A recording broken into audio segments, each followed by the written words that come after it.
तीन देशों के दौरे पर प्रधानमंत्री नरेंद्र मोदी का आज पहला दिन, पेरिस में भव्य स्वागत। पेरिस के गवर्नर हाउस में बजाया गया भारतीय राष्ट्रगान, मोदी को दिया गया गार्ड ऑफ ऑनर। शाम को फ्रांस के राष्ट्रपति ओलांद से करेंगे मुलाकात, कई समझौतों पर होगा हस्ताक्षर। मोदी राष्ट्रपति ओलांद के साथ करेंगे बोट पर चर्चा, यूनेस्को मुख्यालय भी जाने का कार्यक्रम। पेरिस में वॉर मेमोरियल भी जाएंगे मोदी, पहले विश्व युद्ध में शहीद 4742 भारतीय जवानों को देंगे श्रद्धांजलि। भारतीय समुदाय के लोगों को भी संबोधित करेंगे पीएम, 4000 से ज्यादा की भीड़ होने की उम्मीद। 9 दिन के दौरे के पहले चरण में बीती रात पेरिस पहुंचे मोदी, ओली इंटरनेशनल एयरपोर्ट पर हुआ स्वागत। फ्रांस के बाद जर्मनी के दौरे पर जाएंगे PM Modi, chancellor Angela Merkel के साथ कई मुद्दों पर होगी बात। दौरे के आखिरी चरण में कनाडा जाएंगे पीएम, कनाडा के साथ कई अहम समझौते होने के आसार। कनाडा में मोदी के सम्मान में भारतीय समुदाय का 15 अप्रैल को कार्यक्रम, गायक सुखविंदर सिंह करेंगे परफॉर्म।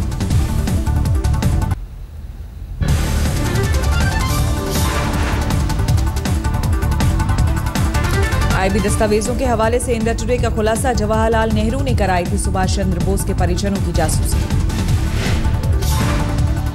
साल 1948 से 1968 के बीच हुई थी सुभाष चंद्र बोस के परिजनों की जासूसी। 20 साल में 16 साल तक था बतौर प्रधानमंत्री जवाहरलाल नेहरू का कार्यकाल। सुभाष चंद्र बोस के परिजनों के जासूसी की रिपोर्ट सीधे प्रधानमंत्री को दी जाती थी। आईबी की नजर बोस के परिजनों की विदेश यात्रा पर, चिट्ठियों की कॉपी भी करती थी आईबी।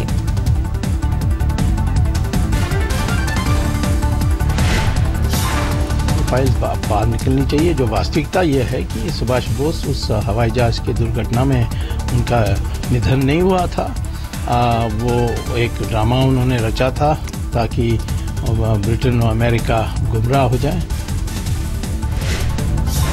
ये सब तो होना ही है, क्योंकि भारतीय जनता पार्टी और संघ विशेष तौर पर नेहरू गांधी परिवार के खिलाफ है।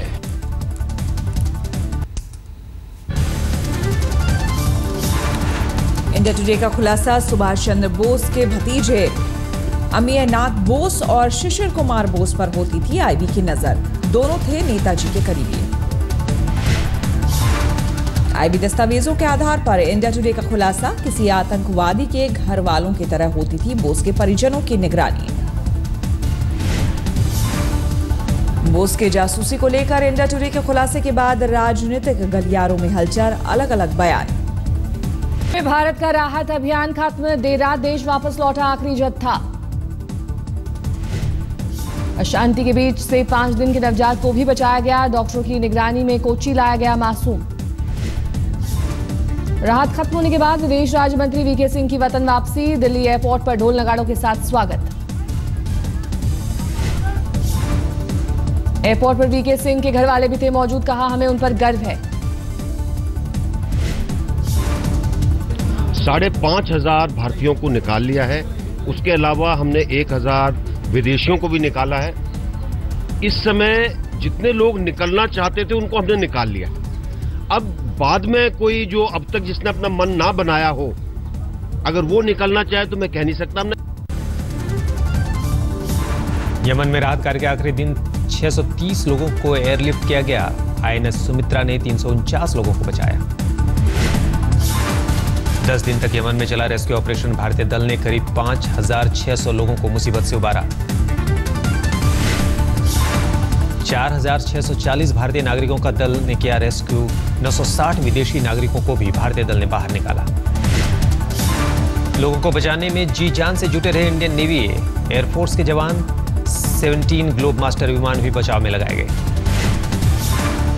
भारत ने यमन में अपना दूतावास बंद किया, विदेश मंत्री सुषमा स्वराज ने ट्वीट कर दी जानकारी। आपके अंदरूनी झगड़े पर केजरीवाल ने तोड़ी चुप्पी, कहा मर्यादा में रहकर विरोध का हर किसी को हक।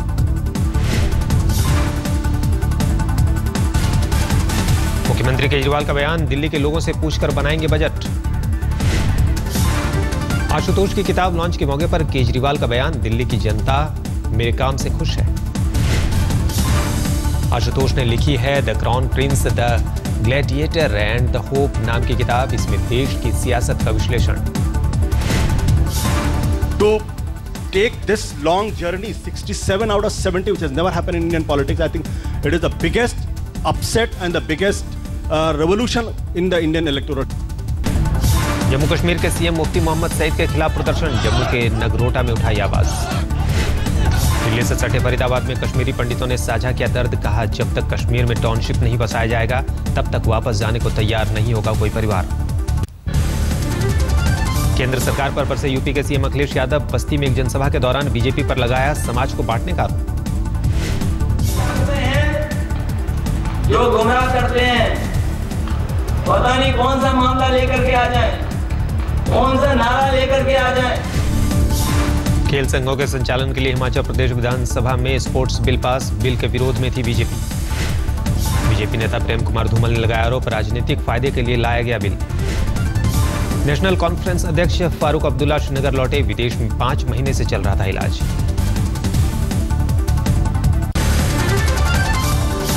चीन ने एक बार फिर आलापा अरुणाचल का राग, कहा भारत के साथ विवाद कटु सत्य। चीन के विदेश मंत्रालय ने कहा सीमावर्ती इलाकों में शांति के लिए दोनों देशों को मिलकर काम करने की जरूरत। चीन के बयान को बीजेपी ने राष्ट्रीय न्यायिक नियुक्ति आयोग की वैधता तय करने पर नई संविधान पीठ का गठन, अब 5 जज करेंगे सुनवाई। मुख्य न्यायाधीश एचएल दत्तू की अगुवाई में नई संविधान पीठ, 15 अप्रैल से शुरू हो गई सुनवाई। तेलंगाना में विचाराधीन कैदियों के एनकाउंटर को एनएचआरसी ने माना मानवाधिकार का हनन, राज्य के मुख्य सचिव और डीजीपी को भेजा नोटिस। चित्तूर मामले में आज मद्रास हाईकोर्ट में सुनवाई, कल 6 शवों को 1 दिन के लिए संरक्षित करने का दिया था आदेश। पूर्व मुख्यमंत्री जयललिता ने एनकाउंटर पर जताया दुख, 20 मृतकों के परिजनों के लिए 2-2 लाख मुआवजे का ऐलान।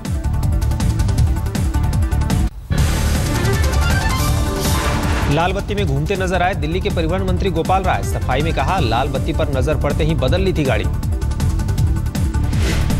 छत्तीसगढ़ के जशपुर में लगा विक्रमादित्य सिंह जुदेव की फरारी का पोस्टर, अभी तक नहीं मिला कोई सुराग।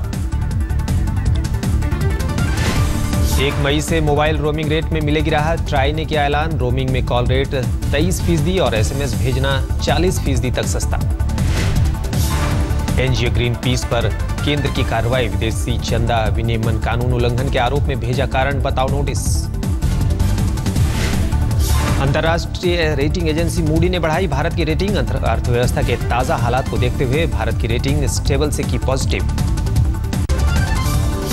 अहमदाबाद के लुब्रिकेंट कंपनी के गोदाम में भीषण आग, 18 फायर ब्रिगेड की गाड़ियों ने आग पर पाया काबू।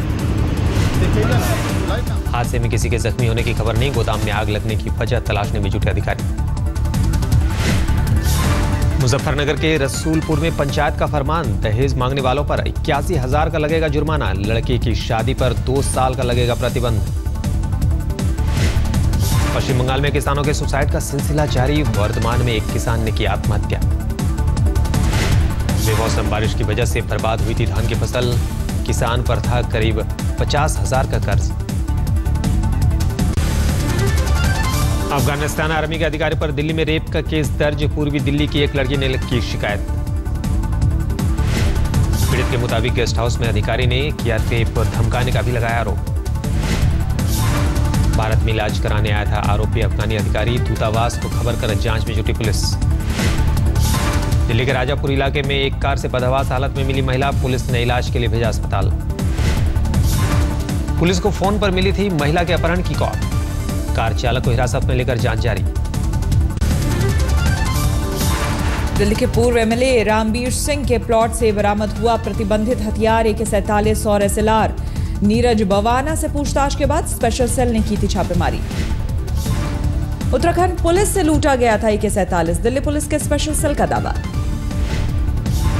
कोलकाता में टेलीविजन सीरियल की अभिनेत्री का शव, उसके घर में पंखे से लटका मिला, सुसाइड का शक। बंद कमरे में अभिनेत्री की लाश मिलने से सनसनी, पुलिस के मुताबिक बॉयफ्रेंड ने दरवाजा तोड़कर उतारा शव।